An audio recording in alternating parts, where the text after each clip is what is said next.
Hi guys, Milap Tarot here. Welcome back po for your kapalaran sa pag-ibig. Para po ito sa mga Earth signs, Taurus, Virgo, and Capricorn. Maglalagay na lang po ako ng timestamp sa my description box para po mapuntahan ninyo ang inyong zodiac signs. Pero syempre, this is a general reading, kaya hindi po lahat ay makaka-relate. Okay, so we will start po with Taurus. Ano kayong posibleng pagdaraanan ng mga Taurus sa mga susunod na mga araw? So, we have here the 9 of Pentacles, the 9 of Wands, the 5 of Wands, and we have here the Devil. Okay, so parang ang nangyayari dito is pinoprotektahan mo yung self mo sa kung ano man na conflict or toxicity na nangyayari. Pwedeng iniiwasan mo na yung conflict na to, iniiwasan mo na yung tao na nagiging toxic sa'yo, or it can be a toxic relationship, ganyan. Pwedeng napagod ka na dito sa relasyon na to, kaya ina-avoid mo na. Parang nagiging mas confident ka dito na parang sinasabi mo sa self mo na hindi kita kailangan, kaya ko to kahit wala ka, kahit single ako, kaysa naman sa in a relationship ako, pero puro conflict lang naman or toxicity lang naman yung nangyayari. Okay? And then we have here the 8 of Pentacles, the Moon, the 10 of Wands, and then the Horseman of Pentacles or the Knight of Pentacles. Ngayon, habang lumalayo ka dito at iniiwasan mo itong tao na ito, pwedeng ito naman lumalapit sa'yo. Pwedeng habulin ka, lalong-lalo na kung yung person mo ay Taurus or it can be earth signs. Okay? So, habang lumalayo ka dito sa tao na to, hinahabol ka niya at sinasabi niya sa'yo na ayusin natin to. Ganyan, let's work things out. Pero para sa'yo, malabo na maayos yung mga conflicts na yun. Kasi sobrang, pwedeng ang dami na, sobrang problematic na, parang ang bigat-bigat na yung feeling mo talagang kahit anong effort pa ang gawin, malabo na maayos pa itong mga problema na to, no matter how he or she na sabihin sa'yo na kaya natin to. Pwedeng, ang nangyayari pa kasi, very minimal or almost wala siyang effort. Puro lang salita. Pwedeng, siguro dati, sinubukan mo na, pero napansin mo siguro na mas ikaw yung nagbibigay ng effort para ma-solve yung mga problems nyo kaysa sa kanya. So, napagod ka. Okay? And then, we have here the Queen of Cups. Hindi naman madedenay. Pwedeng mahal mo pa itong tao na to. Pero, ayun nga. Napuno ka na ng betrayals Pwedeng ilang beses ka na nitong naloko in the past. Kaya, doubtful ka na sa kanya. Hindi ka na sure. And pwede, isa rin sa parang nagbibigay sa'yo ngayon or ang magbibigay sa'yo ng lakas ng loob to really stay away from this person is pwedeng magkaroon ka ng bagong interest. Pwedeng a new person ang darating sa buhay mo na mag-spark ng interest in you. Okay? And then we have here the 6 of Pentacles, the Hanged Man, and the 3 of Wands. So, dito sa bagong person na maaaring dumating sa'yo, pwedeng hindi agad-agad magkakaroon ng development. Okay? Pwedeng tinitignan mo na maigi kung is this somebody na magiging maganda yung future ko, is this somebody na makakapag-provide sa akin, maibibigay niya yung mga gusto at pangangailangan ko, may maganda ba tong patutunguhan. So, kinikilatis mo ng maigi Okay, and then you have here the 9 of Cups and the 5 of Cups. So you're really waiting here, taking your time because you don't want to regret the decision that you will make. Okay, ayaw mong magkamali. So, pwedeng ini-enjoy mo siguro yung company nitong bagong tao na to, ini-enjoy mo yung attention, nag-aantay ka ng tamang moment. Ganyan. Okay? And then we have here the 2 of Pentacles. So, hindi pa certain dito kung sasagutin mo ba tong bagong tao na to, kung babalikan mo ba yung ex mo. Overall, ang mangyayari in the next couple of days is parang tinitimbang mo yung mga bagay-bagay. Okay? At least, nagiging mas careful ka na in making decisions. Okay? Ibig sabihin, pinaprioritize mo ngayon or isinasaalang-alang mo yung kapakanan mo. Okay? So, yun yung nakikita ko na posibleng mangyari sa mga Taurus. Para sa mga Virgo, okay, so let's see. Ano kaya yung posibleng pagdaraanan ng mga Virgo sa mga susunod na mga araw?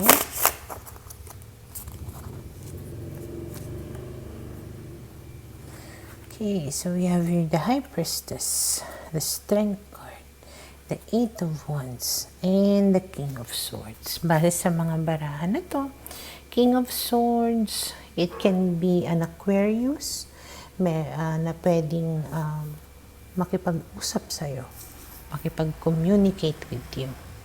Pero parang ang tawag, pwedeng silent treatment mo siya. Pwedeng hindi mo siya pansinin, hindi mo siya kausapin.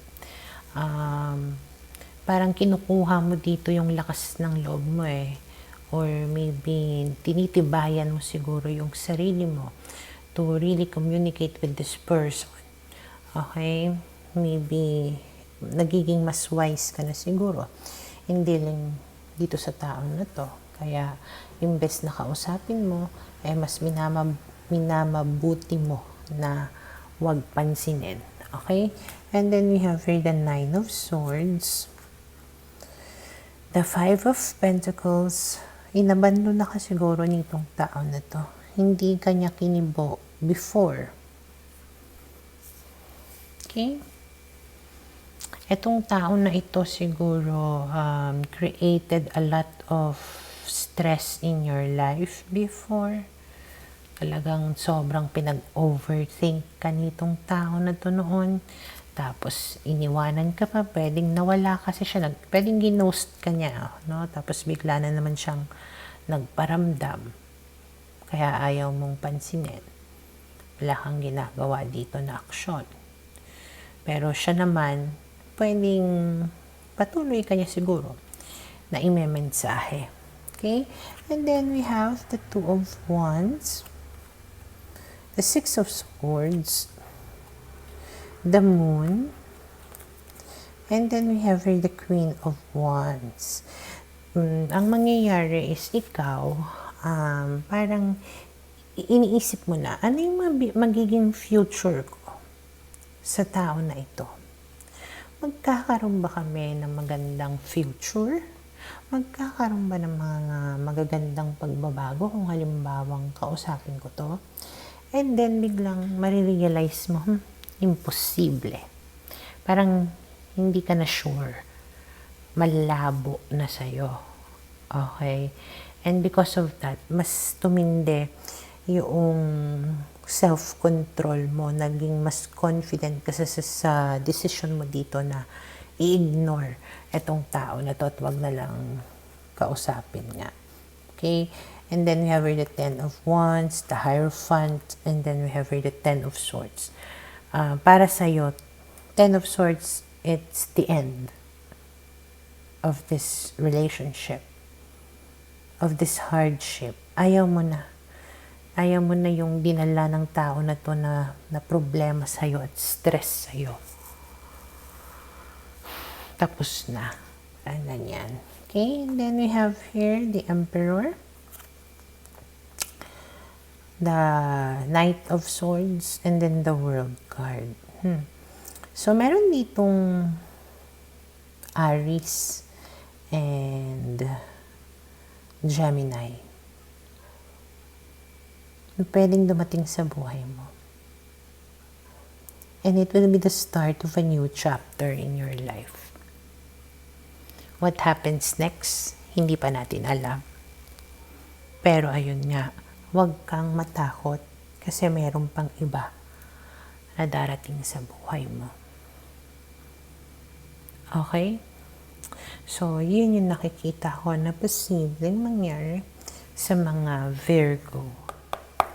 Para sa mga Capricorn, okay, let's see, ano kaya yung posibleng pagdaraanan ng mga Capricorn sa mga susunod na mga araw. So, we have here the Judgment card, the Eight of Swords, the Two of Wands, and then we have here the Ten of Swords. Okay, so base sa mga barahan na to, mukhang matatauhan ka na. Okay, marirealize mo na kumbaga yung sitwasyon na kinalalagyanan mo at maaaring sabihin mo na sa self mo na tama na itong ka-TANGAN na ito. Okay, so parang time for you kumbaga to get out of the situation and think about yourself and your future. Okay, and then we have here the Sun, and then the Ace of Swords. Again, ano to, mga bright, I mean, may ilaw, may liwanag, ganyan. So, naliliwanagan ka, kumbaga, sa mga bagay-bagay na enlighten ka, ganon. And because of that, parang ano ka,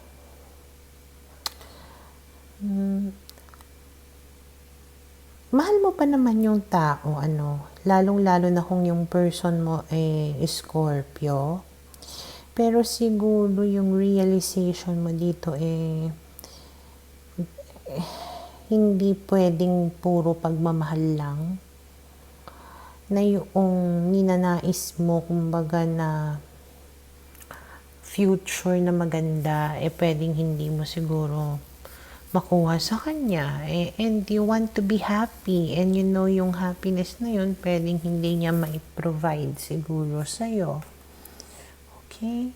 And then we have here a Page of Swords, the Three of Swords. So, pwedeng niloko ka pa nito kasing tao na to. Hindi lang once, kundi twice. Can be with somebody who younger and someone older. Okay? Or pwedeng baka may third party situation dito. Kaya parang natrap ka sa sitwasyon, ganyan. Pwedeng baka ikaw pa yung third party at umaasa ka siguro sa tao na to. Pwedeng sinasabi niya na mahal ka niya, pero pamilyado naman siya. At umaasa ka na iiwanan niya yung original para makasama ka. Pero ayun nga, hanggang ngayon, hindi pa rin siya nagko-commit sa'yo. And then we have here the Devil. Yeah, so there is a toxic attachment here. Okay, and then napaka-problematic.